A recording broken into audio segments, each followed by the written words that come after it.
गंग गणपतये नमो नमः। श्रीमद् वाल्मीकि रामायण युद्धकांड 32वां सर्ग। श्री राम के मारे जाने पर विश्वास करके सीता का विलाप तथा रावण के सभा में जाकर मंत्रियों के सलाह से युद्ध विषयक उद्योग करना। सीता जी ने उस मस्तक और उस उत्तम धनुष को देखकर हनुमान जी को कहे हुए सुग्रीव के साथ मैत्री संबंध होने की बात याद करके पति के जैसे ही नेत्र, मुख का वर्ण, मुखाकृति, केश, ललाट जैसा सुंदर चूड़ामणि का लक्ष्य किया। इन सब विधेय पति को पहचान कर बहुत दुखी हुई और कुरकुरी की भांति रो रो कर कैकेयी को निंदा करने लगे। कैकेयी, अब तुम सफल मनोरथ हो जाओ। रघुकुल का आनंदित करने वाले मेरे पतिदेव मारे गए। तुम स्वभाव से एक कलंकारिणी थे, तुमने समस्त रघुकुल का संहार कर डाला। आज श्री राम ने कैकेयी का कौन सा अपराध किया था जिसने उन्हें चीर बस लेकर मेरे साथ वन में भेज दिया। ऐसा कहकर दुख के मारे तपस्वी वेदवहित बाला थर थर कांपते हुए कटी बदली के समान पृथ्वी पर गिर पड़ी। फिर 2 घड़ी में उसकी चेतना लौटी और विशाल लोचना सीता को धीरज धार कर उस मस्तक को अपने निकट रखकर विलाप करने लगे। हाय महाभव, मैं मारे गए। आप वीर व्रत का पालन करने वाले थे। आपकी इस असली अवस्था को मुझे अपनी आंखों में देखना पड़े। आपने मुझे विधवा बना दिया। स्त्री से पहले पति का मरना और महान अनर्थकारी दोष बताया गया है। मुझ सती साध्वी के रहते हुए मेरे सामने आप जैसा सदाचारी पति का निधन हुआ, यह मेरे लिए महान दुख की बात है। मैं महान संकट में पड़ी हूँ, शोक के समुद्र में डूबी हुई हूँ। जो मेरा उद्धार करने के लिए उद्यत थे, उन आप जैसे वीरों को भी शत्रुओं ने मार गिराया। रघुनंदन, जैसे कोई बछड़े के प्रति स्नेह से भरी हुई गाय को उस बछड़े से अलग कर दे, वही दशा मेरी सास कौशल्या की भी हुई है। वह दया में जननी आप जैसे पुत्र से बिछुड़ गई है। रघुवीर, ज्योतिषियों तो आपकी आयु बहुत बड़ी बताई है, किंतु उसकी बात झूठी सिद्ध हुई। रघुनंदन, आप बड़े अल्पायु निकले।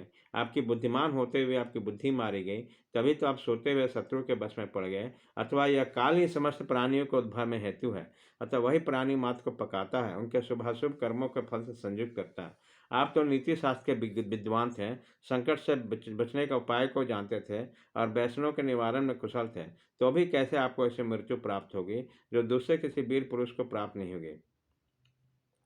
कमल नयन, भीष्म और अत्यंत क्रूर काल आते आपको हृदय से लगाकर मुझसे हठात छीन लगी। पुरुषोत्तम महाबाहो, आप उन तपस्वी को त्याग कर अपने प्रीतम नारी के भांति इस पृथ्वी का आलिंगन करके यहाँ सो रहे हैं।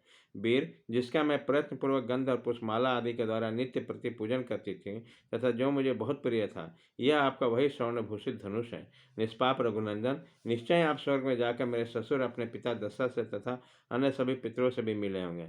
आप पिता की आज्ञा का पालन रूपी महान कर्म करके, अद्भुत पुण्य का उपार्जन करके यहाँ से अपनी उस राजर्षि कुल की उपेक्षा करके उसे छोड़कर जा रहे हैं, जो आकाश में नक्षत्र बनकर प्रकाशित होता है। आपको ऐसा नहीं करना चाहिए। राजन, आपने अपनी छोटी अवस्था में, जब मेरी भी छोटी अवस्था थी, मुझे पत्नी के रूप में प्राप्त किया था। मैं सदा आपके साथ विचरने वाले सद्धर्मिणी थे। आप मेरी ओर क्यों नहीं देखते, अथवा मेरी बात का उत्तर क्यों नहीं देते? काकुश, मेरा पनी ग्रहण के समय जो आपने प्रतिज्ञा की थी कि मैं तुम्हारे साथ धर्माचरण करूंगा, उसका स्मरण कीजिए और मुझे दुखनी को भी अपने साथ लिए चलिए। गतिमानों में श्रेष्ठ रघुनंदन, आप मुझे अपने साथ वन में लाकर यहाँ मुझे दुखनी को छोड़कर इस लोक से परलोक को क्यों चले गए? मैंने ही अनेक मंगलमय उपचारों से सुंदर जिस श्री विग्रह का आलिंगन किया, आज उन्हीं का मांस भक्षी हिंसक जंतु इधर उधर घसीट रहेंगे। आपने तो पर्याप्त दक्षिणाओं से युक्त अग्निष्टोम आदि यज्ञों द्वारा भगवान यज्ञ पुरुष की आराधना की है। फिर क्या कारण है कि अग्निहोत्र के अग्नि से दाह संस्कार का सहयोग आपको नहीं मिल रहा? हम तीनों व्यक्ति एक साथ वन में आए थे, परंतु अब शोकाकुल हुई माता कौशल्या केवल एक व्यक्ति लक्ष्मण को ही घर लौटा देख सकेंगे। उनके पछुने पर लक्ष्मण उनके रात्रि के समय राक्षसों के हाथ से आपके मित्रों के सेना के साथ सोते हुए आपके भी वध का समाचार अवश्य सुनाएंगे। रघुनंदन, जब उन्हें ज्ञात होगा कि आप सोते समय मारे गए, मैं राक्षसों के घर में हर ला गई, तो उनका हृदय विदीर्ण हो जाएगा, वो प्राण त्याग देंगे। हाय, मुझ अनार्जा के लिए निष्पाप राजकुमार श्री राम, जो महान पराक्रमी था, समुद्र लंकन जैसा महान कर्म भी करके गाय के खुरी में बराबर जल में डूब गया, बिना युद्ध किए सोते समय मारे गए।